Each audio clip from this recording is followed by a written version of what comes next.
നമസ്കാരം. Raf talk ഫുട്ബോളിലേക്ക് എവർക്കും സ്വാഗതം.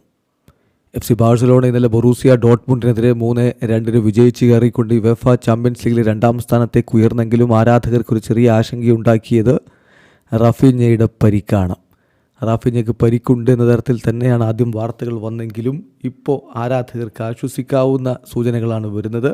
Raphinha only had cramps, he's not injured, he's fine എന്ന് സ്പാനിഷ് മാധ്യമങ്ങൾ റിപ്പോർട്ട് ചെയ്തതിന് പിന്നാലെ ഹൻസി ഫ്ലിക്ക് മത്സരശേഷം അതിനെക്കുറിച്ച് കൃത്യമായിട്ട് ചില കാര്യങ്ങൾ പറയുകയും ചെയ്തു. ഫ്ലിക്ക് പറഞ്ഞത് തീർച്ചയായിട്ടും റാഫിഞ്ഞയുടെ കാര്യത്തിൽ അദ്ദേഹത്തിന് പരിക്കില്ല, അദ്ദേഹം ടയേർഡാണ്, അതുകൊണ്ട് മാത്രമാണ് അങ്ങനെ പിൻവലിക്കേണ്ടി വന്നത് എന്നാണ്. Raphinha is not injured, he is just tired എന്നാണ് ഇപ്പോൾ കോച്ച് പറഞ്ഞിരിക്കുന്നത്.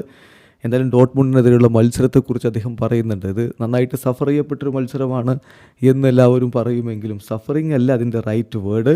അവർക്ക് വളരെ നല്ല പ്ലെയേഴ്സ് ഉണ്ടായിരുന്നു. സോ അവർക്കെതിരെ ഡിഫെൻഡ് ചെയ്ത് നിൽക്കുക എന്നുള്ളത് ബുദ്ധിമുട്ടാണ്. പക്ഷേ ഞങ്ങൾ നല്ല രൂപത്തിൽ കാര്യങ്ങൾ ചെയ്തു. അവർ സ്കോർ ചെയ്തു എന്ന് പറഞ്ഞാൽ ഞങ്ങളുടെ മിസ്റ്റേക്ക് കൊണ്ട് സംഭവിച്ചതാണ്. ഞങ്ങൾക്ക് എപ്പോഴും ഇമ്പ്രൂവ് ചെയ്യാൻ പറ്റും, പ്രാക്ടീസ് ചെയ്യുക.